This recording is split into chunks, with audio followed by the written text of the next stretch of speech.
From an item so strong it was never seen in Pokemon again to the most unknown one of all time, this is 13 obscure items in Gen 2 Pokemon. Few items are as elusive as Gen 2's Brick Piece. Only ever featured in Gold, Silver, and Crystal, this item is extremely rare to ever come across. So rare in fact, you can't even get it in the Johto or Kanto region. The only way a player can get the Brick Piece is by firing up a Pokemon Red, Blue, or Yellow cartridge and using the time capsule to trade a Machop over to Gen 2. While time capsule trading was always uncommon, this is something that's especially unlikely since Machop's evolution Machoke is a Pokemon that needs to be traded in order to evolve. There's just very little reason to trade a Machop. But to make things even more tricky, the Brick Piece doesn't actually do anything. Outside of selling for 25 yen, it has no other use, and this gives the player no reason to seek it out in the first place. And while some speculate it was part of a scrapped concept with the man building a house in Vermilion City, we'll never know for sure. Now, two more obscure items we have are the Normal Box and Gorgeous Box, which should not be confused with YouTube's Subscription Box. Now, these two boxes can only be acquired from trading from Pokemon Stadium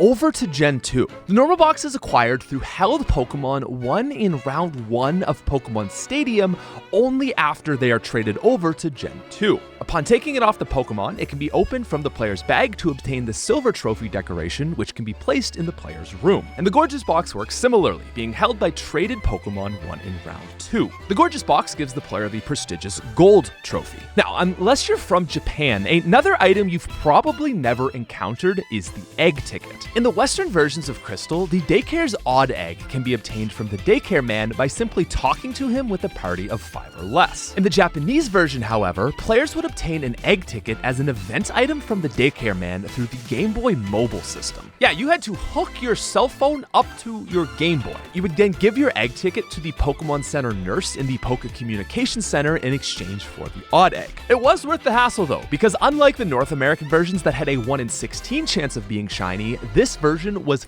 50%. Now, speaking of shiny things, the Gold Leaf is a rare item which sells for 1,000 yen, while the Silver Leaf sells for 500. And that's not to be confused with the Silver Play button that I'll get if you subscribe. The Gold and Silver Leaf are two very obscure items, however. The only way to get a Silver Leaf is to trade Wild Tentacruel, Rapidash, Magneton, Kingler, Electrode, Weezing, and Seaking up from Generation 1. While the Gold Leaf can be acquired through trading Raichu, Parasect, Venomoth, Golduck, Primeape, Slowbro, Dugong, Muck, Hypno, Marowak, Rhydon, and Seadra. And what's really odd about these leaves is the only games they featured in were Gen 2 up until Let's Go Eevee and Pikachu, which they were randomly brought back for. In these cases, they were gift items from the player's partner Eevee or Pikachu, and it states, no trees with these leaves have ever been found. Now, you know the Pearl and Big Pearl, right? Sellable items that were first put on a map in Hoenn? While doing research for this video, I was shocked to find out they actually debuted in Gen 2. And I think the reason they're commonly thought of as a Gen 3 introduction is because of their rarity in Gen 2. These items could mainly be found from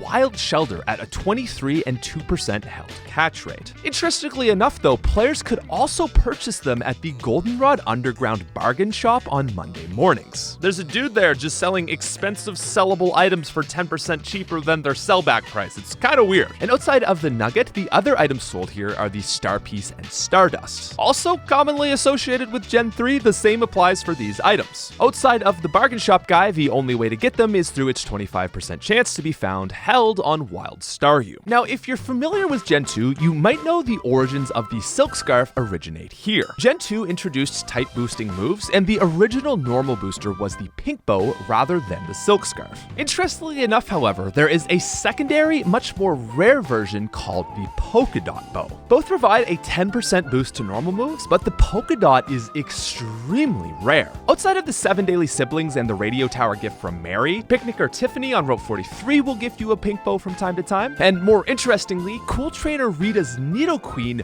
will actually be holding one from the second rematch onward on Route 27. And I just find it really interesting that they actually gave some side trainers held items despite no gym leaders, Elite Four members, or even Red ever getting them. But as for the Polka Polkadot Bow. The only way to get this neat variant is through trading Wild Jigglypuff up from Generation 1. Now, Generation 2 also introduced both the Dragon Fang and Dragon Scale, which, despite you probably knowing about, have very obscurely known effects. The Dragon Scale can be used to evolve traded Seadras into Kingdra, but unbeknownst to most players, it has a secondary effect. The Dragon Master Claire states the Dragon Fang boosts the power of Dragon-type moves, but due to a mistake in the code, the Dragon Fang does nothing, while the Dragon Scale has both the properties of evolving Seadra and boosting Dragon-type moves. So the reward of the quest that Claire sends you on in Gold and Silver, yeah, that's absolutely useless. Now, the Sacred Ash is an item you probably know well as the held item you get for catching Ho-Oh. Despite its lack of obscurity, I find its use and function incredibly interesting, but also not well documented. It's explained that using this item fully heals all Pokemon in your party. Now, as a kid, I would always hold on to the Sacred Ash, waiting for my epic moment where all my Pokemon but one are down, reviving them all back to full health to finish out the epic fight,